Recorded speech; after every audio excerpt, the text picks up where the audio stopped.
Good afternoon, students and alumni from CGIU and Howard University, and a big hello to viewers around the world. I'm Jane Park, and I'm the director of the Clinton Foundation's Early Childhood Initiative called Too Small to Fail, founded by Secretary Clinton in 2014. I feel so honored to work with our team, along with our amazing Vice Chair, Chelsea Clinton, to develop innovative solutions and partnerships to make sure that every child has a strong start in school and in life. This work is so important to me as a daughter of first-generation immigrants from Korea and a first to graduate from college in our family. My parents often share their stories of kindness that they received from those who loved and cared for them. Just small acts of kindness from their friends, their church, and their neighbors. And whether it was a ride to work, a job referral, a cup of coffee and a donut, or just a word of encouragement, they share about just how all these small acts of kindness have helped them get through some hard times. I try to instill this sense of kindness in my own two children, and especially in recent times, we talk about being proud of our Asian American heritage and how we can all stand up to all forms of hate and be kind, even when it's sometimes hard to be kind and when the world can be unkind as well. That's why I'm so proud to be here today. And I have so much faith in our younger generation who are just doing extraordinarily creative and passionate work to create a kinder world. Someone who has always inspired me with her deep sense of kindness is Secretary Clinton, who I am just so honored to introduce here today. Secretary Clinton was born in Chicago, attended public schools, and I just love that she was a Brownie and a Girl Scout too. She attended Wellesley College and then went to Yale Law School, where she graduated with honors. I have to say my favorite part of her whole academic career is that she stayed an extra year to take courses and conduct research on early childhood development at the Yale Child Study Center. And through every part of her career, she has inspired all of us, and especially young girls, to keep dreaming bigger and never doubt how valuable and powerful they are. That's been such an important message for my daughter as well. Secretary Clinton, I remember the first time I heard you speak in our office. I was so touched by your warmth and just the love you shared with a group of interns and staff who were in the room. During the Q&A, an intern asked you, "What do you want us to remember when we come to work every day?" And I still remember this to this day. You responded, "I want you to show up practicing a culture of kindness each day." You shared that you never know how that one small act of kindness can make a difference in that person's life.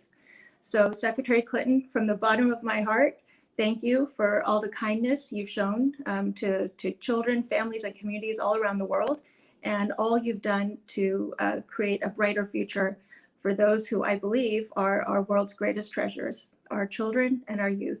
So Secretary Clinton, welcome, and it's such an honor to have you here today.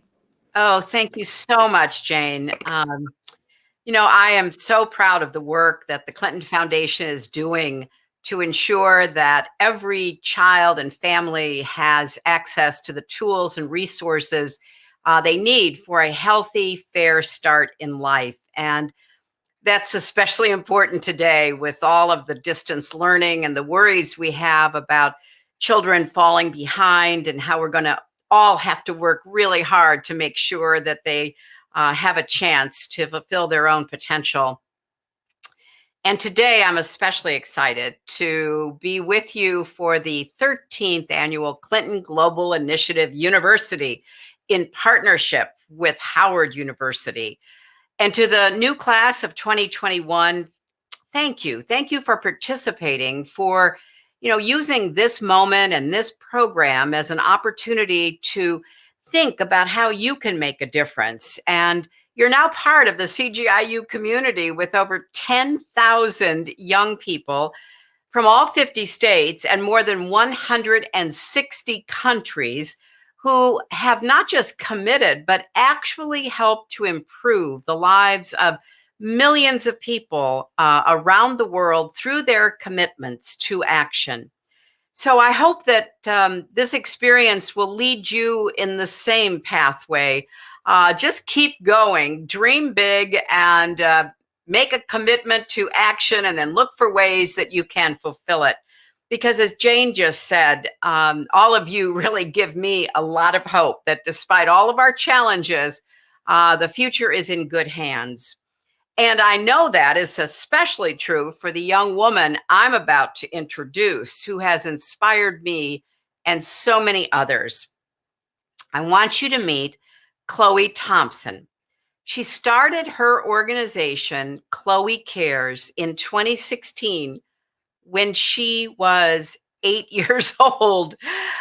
She has since helped thousands of people experiencing homelessness in the Los Angeles area and helping other young people realize their own passions to make a difference. I really believe we all have a role to play in creating a culture of kindness. And let's think of ways that we can start early and often in our families, our communities, our larger societies. No act is too small and no person is too young, as Khloe has shown us. So Khloe, thank you for joining me today. And I want to give you a big CGIU welcome. Thank you so much. I'm so happy to be here. Well, I can't believe you were only 8 years old when you were introduced to homelessness in your community. And at that young age, you decided you wanted to be part of the solution. What was it that made you want to get involved with homelessness when you were just an 8-year-old little girl? Well, I think initially I only just wanted to help the lady that was homeless by my school. I had seen her daily on my way to school, and once I learned about how people became homeless, I just wanted to do something to help her, and I think it was just my instincts that felt the need to help.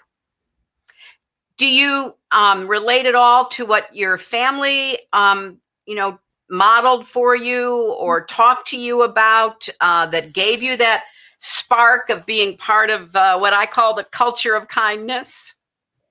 One thing that I've learned from my family, and plenty of stories have been told to me, is that all of my life, I guess I've been a giver, and my parents said I just always had a kind heart. Like, for example, like when I was in kindergarten, I remember one kid in school didn't have a lunch, so I gave them mine. And so my mom said that I've always had just this spark in my heart to want to give back to other people that don't have, what they need in life. I love that phrase, spark in your heart. And one of the things that you did was you started passing out what you were calling care bags to the homeless community. And you grew that into a global nonprofit organization to help young people discover and realize their own passions. Describe for everyone watching and listening how you went from being concerned about that one homeless person at your school to this global effort you have begun. Yeah, so I think it mostly started with me just seeing different issues in the world. Like, I started doing Khloe Cares by making the bags, by helping the homeless community because I saw that issue.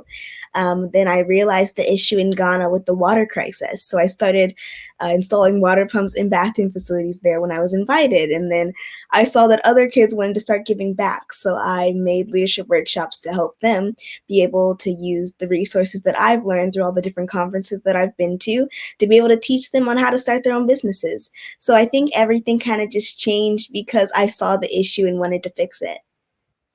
And when you have a mission that is so important to you as this is, making a difference, caring, showing people something good can happen, how do you try to convince other young people to find their own passion, to have a conviction that they too can make a difference in helping people? Well, my mission is important to me because I just think anyone can do this. I like to say a tote bag has made my life possible to be able to travel all over the world.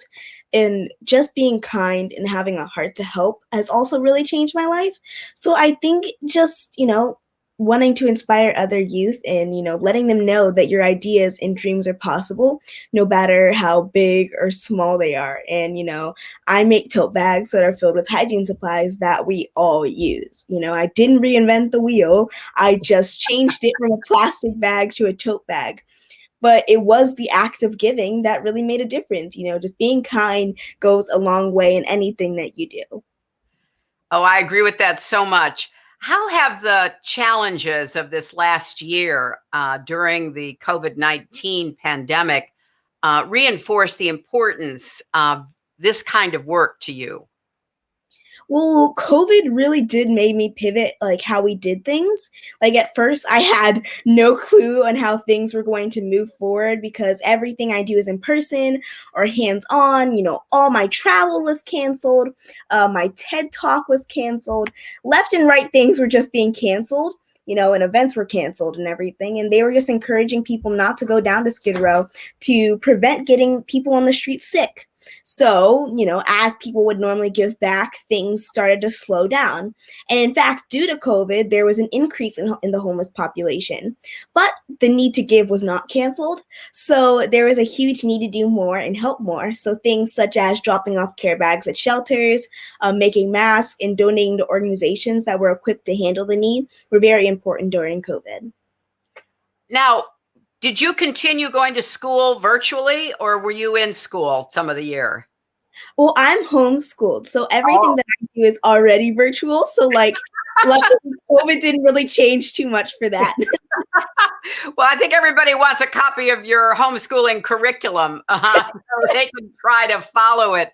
And last year, you hosted a Black Kids Matter virtual rally to help kids understand and take action surrounding racial injustice and everything we saw from last summer.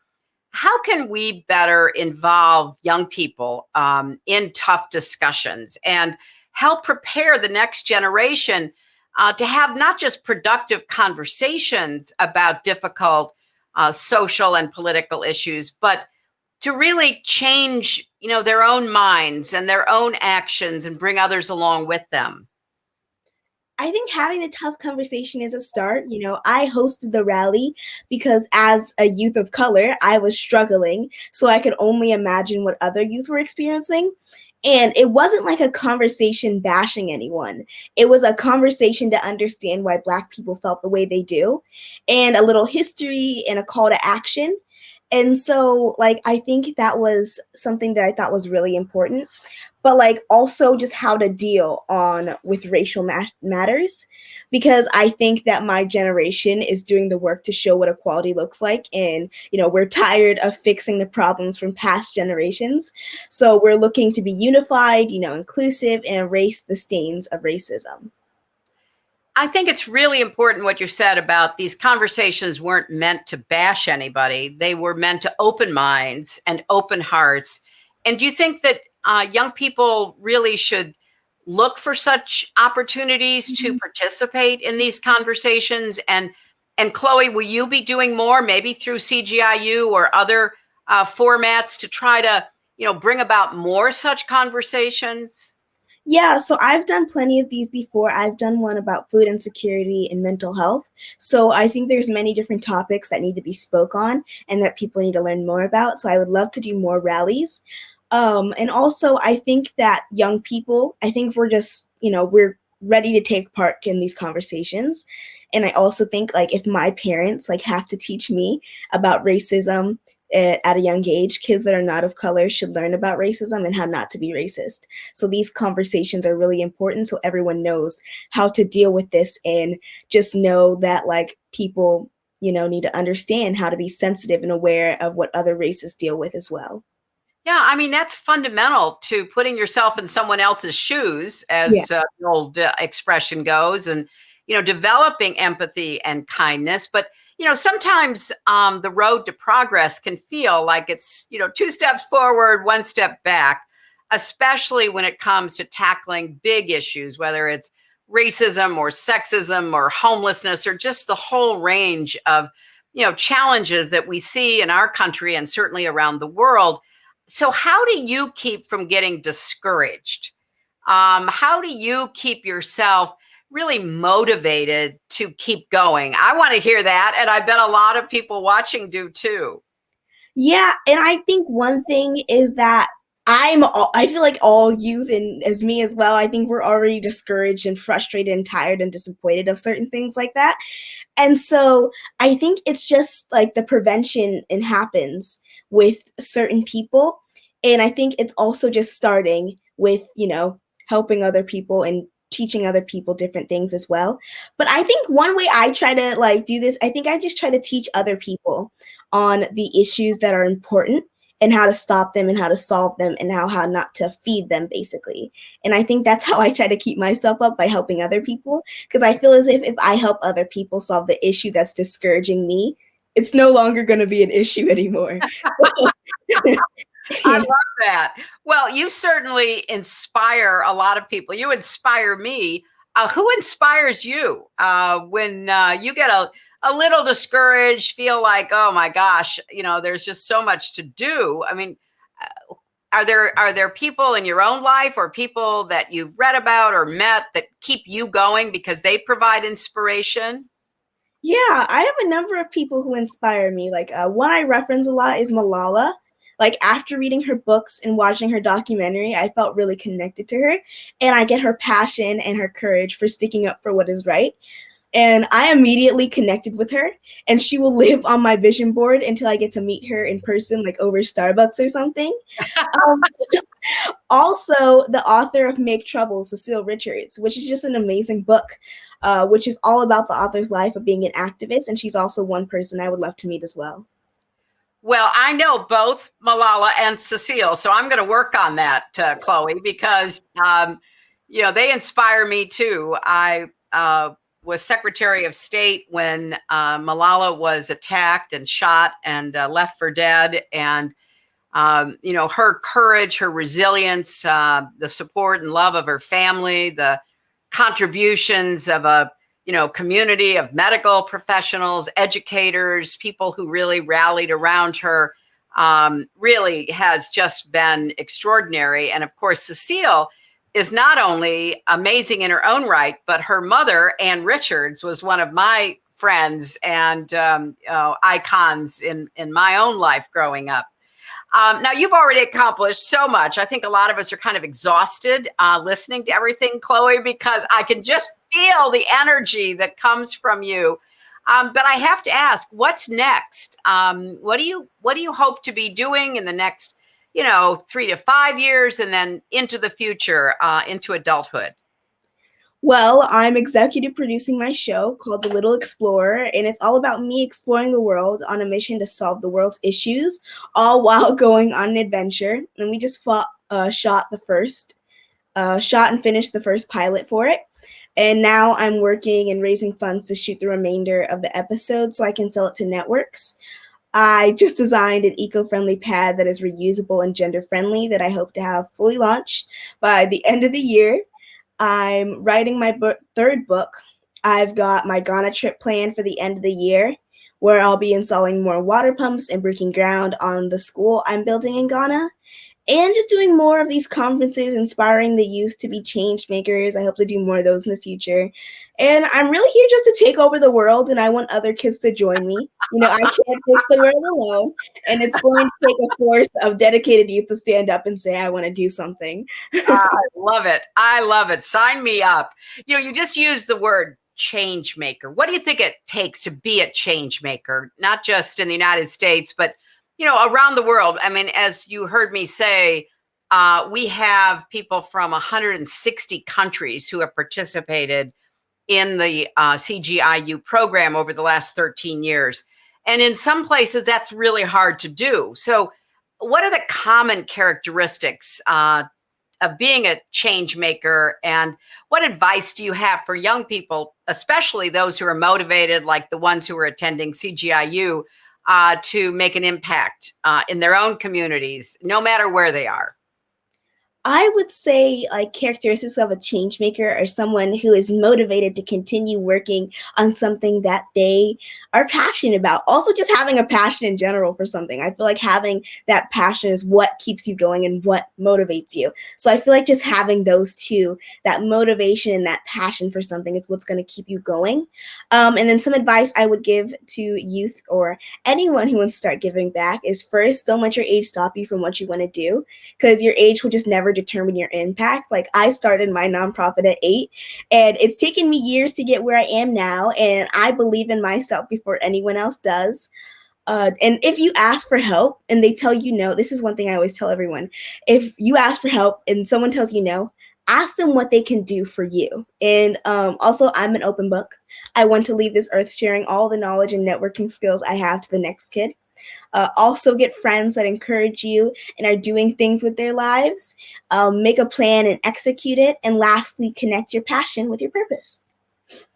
Oh, that is such a great note to end on, Khloe. Connect your passion with your purpose. Oh my gosh. Well, I look forward to meeting you in person sometime when our paths can cross. But I've so enjoyed this. I mean, I've read about you and heard about you, but getting to see you in person and getting to hear from you has been just a joy for me. So thank you, Khloe Thompson, for everything you have done, are doing, and will do. And I'm so grateful that you took your time to inspire the people who are part of CGIU this year and those who are watching all over the world in our partnership with Howard University. Thank you.